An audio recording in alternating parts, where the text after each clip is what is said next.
Studying for exams can be super stressful, and it can be difficult knowing exactly where to start. So in today's video, I'm going to dive into how I structured my revision around exam time to stay focused and organised using an exam revision timetable. Hey folks, welcome back to the channel. If you're new here, my name's Alex. I'm a surgeon and the founder of a few edtech companies. And on this channel, we focus on learning and human performance to help you live healthier, wealthier, happier, and more productive lives. So when I studied for exams at school, my revision or study periods in the run-up to exams was fairly basic. I'd just work through the syllabus in the 6 weeks leading up to the exam and not really have very much structure at all. At medical school and when sitting postgraduate surgical exams, I needed to update this to something that was much more focused, time efficient, and just a better way to learn around a busy schedule where there was lots of information that needed to be covered. So in today's video, I'm going to give you a practical look at how I put together an exam revision timetable that helped me to ace my medical and surgical exams while not burning out or losing focus during revision time. I'm going to split the video up into looking at how people usually plan their exam revision and the issues I encountered with this traditional method. Then I'm going to look in detail at the method I used for building an exam revision timetable, and then I'm going to practically share my screen and show you how you can build out something similar. And finally, I'm going to finish by looking at some tools and hacks to help you stick to a timetable, so be sure to watch all the way to the end of the video. Now, I've got lots of other great videos in this evidence-based learning series that complement this one, so be sure to hit subscribe if you enjoy learning, and add a comment below to let me know how you plan your own revision and what works and what doesn't for you. So let's get into things, starting off with how people usually plan their exam revision and the problems that this can cause. So when I was at school or just starting off in medical school, you were usually given 4 or 6 weeks or sometimes a little bit longer to study for exams at the end of the term when lectures had covered all the content on the syllabus. What most people did was they then planned out this time to make sure they covered all the topics on the syllabus that might come up in the exam. Now, what most people do when making an exam revision timetable is that they use the traditional method of mapping out a calendar with dates down one column, and then they just go through the course syllabus and say, I'm going to revise cardiology in this week, then respiratory, and then anatomy. So they're just working through the syllabus as it's laid out in the course materials. For me, when I was using this method,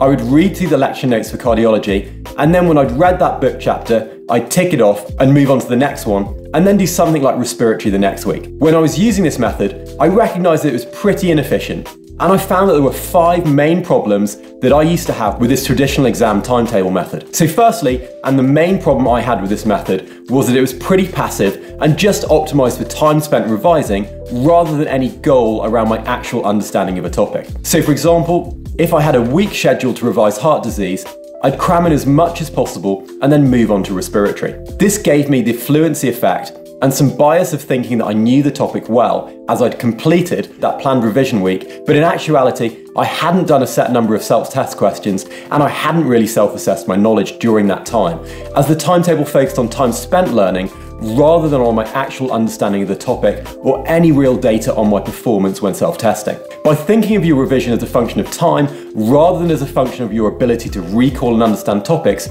you're leaving yourself open to the fluency effect, where you're inefficiently spending time revising, but you feel like you're being productive, and then at the exam, you still struggle because even though you spent the time revising, you don't actually know the topic well enough. The second issue I encountered was that when creating a standard revision timetable at the start of an exam revision period, I found that I couldn't really predict what topics I'd be struggling with in say 4 to 6 weeks time as the exam got closer. It kind of required me to predict the future, and I ended up just working my way through a generic list of topics in the order that they appeared on the syllabus, rather than anything personalised to what I found hardest or any focus on high-yield topics that might be tested regularly. Because the timetable wasn't personalised or focused on high-yield topics, not only was it inefficient, but it was also quite boring, as I'd be spending the same time reading over topics that I knew well or weren't likely to be tested as I would on topics that I knew less and were more likely to be tested at the exam. The consequence of this is that I'd often get distracted as the volume of information was pretty huge for medicine, and then I'd end up playing Tony Hawk's, Legend of Zelda, or just hanging out with my friends, which then put more pressure and stress on getting a topic completed during that week or that time period I assigned to it. So just sticking with the timetable was a big challenge. The third issue with this method is a bit of a follow-on from points 1 and 2, which is that when you have a standard revision timetable planned out and on an Excel spreadsheet or in your calendar, there's no real way to quickly see what topics you're weakest at, and unless you're doing past papers and self-test questions and noting your results down somewhere, there's no way to quickly see from the timetable what your actual learning progress is. So for example, yes, you can tick off that you did a day of revision on a topic in biology, but how are you noting that down and actually tracking your ability and understanding of the topic? Did you test yourself and get 50% of the questions correct? Did you do a past paper at the end of the week and score 75%? Was the actual information on your ability in the topic being highlighted on the revision timetable? Well, this is important because for subjects like medicine, where there are lots and lots of things to remember, you need to be able to come back quickly towards the end of the exam revision period and go back over topics, and it's not obvious what you're weakest in or how you can prioritize and focus on these areas to get maximum benefit of your final days of revising. This then leads me into the fourth problem with the traditional time-based revision timetable, which is that by setting a very basic deadline, like I'm going to learn these 3 topics tomorrow, or I'm going to cover anatomy by the 14th of January, you're putting way too much unnecessary pressure on yourself when you don't necessarily know how long it's going to take you to revise a topic. So for example, you might start out slowly going through neurology, only to find that some topics are a bit more complicated than you thought, and you only have 2 days left to get through them on your timetable before you need to move on to something like gastroenterology. So what ended up happening for me was that I'd push back topics and then end up either not revising them properly or just leaving them out altogether if I was getting close to the exam. This was really poor time management on my part, and while it's good to set goals and deadlines, these need to be smart goals that are specific, measurable, achievable, realistic, and timely in regards to your learning a topic. So the fifth and final problem I had with using a traditional revision timetable is that the actual process of creating the timetable could itself be an exercise in procrastination. I'd spend quite a bit of time planning things out, adding dates to a calendar, and some of my friends who are a little bit more artistic than me would use sticky notes, wall charts, and colourful highlighters to plan out these really intricate revision timetables, which meant they were slow to get started. And for me, these big, complicated revision timetables also became overwhelming and maybe just not want to revise at all, as there seemed to be so much to get through. So these are some of the problems that I encountered with traditional revision timetables. Traditional revision timetables aren't inherently bad and are definitely better than having no plan at all. But to quote the boxer Mike Tyson, everyone has a plan until they get punched in the mouth. And when I was studying for postgraduate surgical exams around my day job as a surgeon, I just didn't have time for creating anything that was too complicated, and I needed to be efficient and jump into revising around my day job and busy life when I might have an on-call shift or I might need to stay late operating. So I needed something that was more flexible, efficient, and which kept me motivated to revise even if I'd been up all night operating. So let's take a look at the method that I used, and then I'll screen share how to do it yourself, and then we'll check out some cool tools to help you make revision much more efficient. So no surprises if you're a subscriber to the channel, but the revision timetable and planning system that I used incorporated the best evidence-based learning techniques we've already learned about in this evidence-based learning series,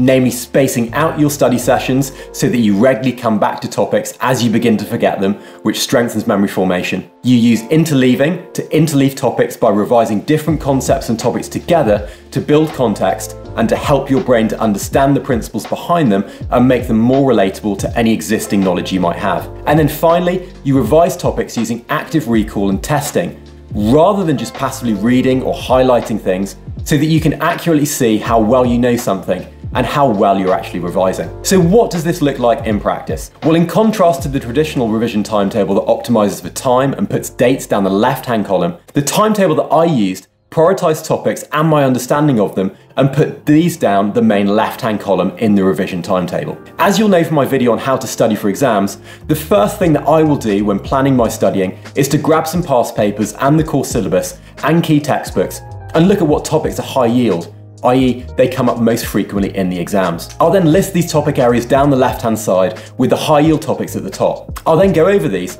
and think about which of the topics that I need to revise for the exam which I know the least well, and which terrifies me the most. I'll then move these to the top so that I'm prioritizing commonly tested topics that I know the least well. As we'll see in a second, I'll use Google Sheets, Excel, Notion, or some other tools to do this, but I might also color code these topics or do a quick self-assessment by jumping into a past paper at the start of my revision period and noting down my score and what topics just blew my mind.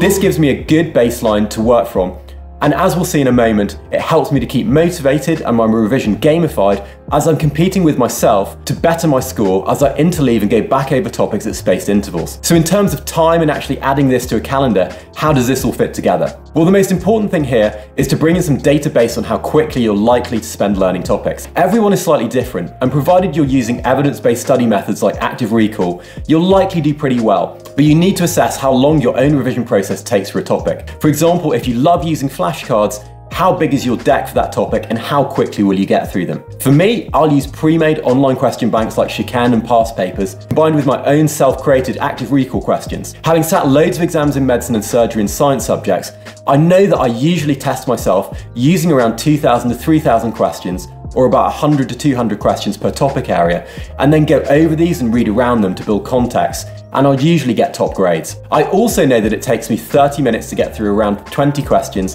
depending on how much consolidation and overlearning I'm doing. I'm starting from the end and working backwards, which is one of the key principles of effective exam revision and preparation, and well, pretty much anything in life. I know that to do well at the exam, I need to learn everything well. And I know to do that, what works best for me is doing a set number of questions. So I can now work from the end backwards and break this down into manageable goals for each topic and set SMART goals and dates in my timetable to plan to complete these by. So back to the timetable. With my topics down a column and the high yield and weakest topics at the top, I'll set a rough weekly and daily plan around my day job and life that takes into account breaks, exercise and socializing to keep me sane and prevent me from burning out. And in these blocks of time, I'll set goals for completing a set number of questions. This is my goal, and if I don't hit the questions by a set date, I know I'll need to pick it up and do it next time. Rather than aligning it to a set time period revising, I'm focusing on doing the questions that give me a better idea of how well I know a topic. In this way, the timetable is flexible and simple and not overwhelming or creating more work for me. When revising, I'll jump into questions and then note down the date I do them on and use spacing to remind me to go back over topics so that I just don't forget them. I'll also note down how well I know something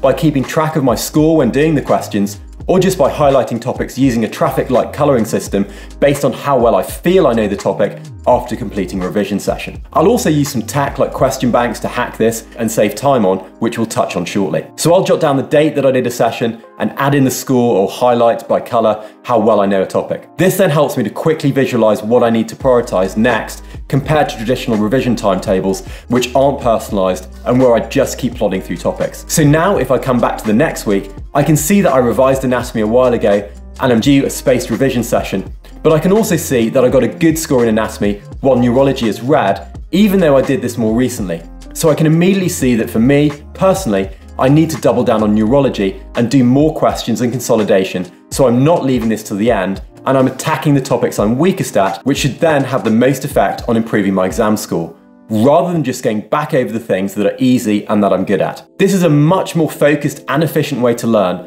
where you're constantly testing and targeting what you're weakest at that's also high yield to have the most impact on your exam score within your revision time. This also allows you to easily incorporate interleaving, since you're moving between topics instinctively when reviewing and coming back to areas you're weakest at, which helps to build context and makes it easier for your brain to recall information. To help with this and make reviewing a habit, I will regularly factor in spaced reviews at the end of a revision session or the end of the day or the following morning to go back over what I've learned in that session, as there's evidence that shows that using a spacing interval of less than 24 hours will prevent the exponential effects of the forgetting curve and help you to learn more effectively. By the end of my revision period, I'm aiming to get through all the questions and go over the questions I got incorrect to master them, so that my questions goal is complete and my topics are all green, and the majority of questions I've gone back over, I've gotten correct, so that I know I've actually mastered a topic. The other cool thing about this method is that it doesn't take a huge amount of effort to get started and get going, other than mapping out the topics and jumping into some questions to get a baseline for what's high yield and what you're weakest at. It's also flexible and goals based, and allowed me to jump into doing maybe 10 to 20 questions in the library while at work or while waiting between operations in the theatre's coffee room. Breaking down large subjects into question goals and topics reduces any stress, and the seemingly large volume of work becomes much more manageable. So let's now look at how I used Excel and Google Sheets to plan this out before we look at some other tools you can use to help plan and structure your revision period. So let's take a look at how I put this together at a top level in Excel if I'm revising. And I'm going to jump into my laptop to do this. So this is an example from my surgical revision when I was revising surgical anatomy for my surgical membership exams. I did pretty well in these and came in the top 1% of candidates. And this is the process I used following spacing, active recall and interleaving with a little bit of planning. The Excel doc or sheet has a tab for each section of the exam, which here I've got anatomy and physiology as it's what was tested on this surgical sciences exam. So what I've done here is I've been through the exam syllabus and past papers and have then noted down the topics within the anatomy section of this written exam, which was both a multiple choice and practical spoken exam, so it was pretty tough. I've then ordered the topics by what I think I know the least well from my own experience and also from when I jumped into some initial practice questions. So here you can see I felt like I knew head and neck the least well, and this came up quite a bit. So this is at the top, going down to where things were examined the least. I've then added in the date for the actual exam so that I always have quick access to this and I can see where I'm at.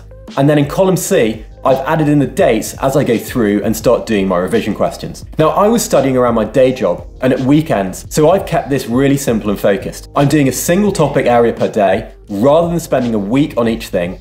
And I'm trying to do around 100 questions per day around my day job. At the end of the day, I'm then noting down how many questions I actually did and my average score were appropriate. Now I'm being kind to myself here and I'm not worrying if I don't hit that question total, but it helps to keep me on track and I know how many questions I need to get through from the question banks that I'm using. Then at the end of the revision sessions, I'll hop into this spreadsheet and quickly color code things by my score and how well I feel I did at the session for the topic. It's worth noting that I don't care about the amount of time I spend on a topic, it's all about how well I know something to focus on being efficient. In my Google Calendar, I might block out study time at the same time each day and use my daily and weekly planner to focus on revision wins for the day and week to help form habits.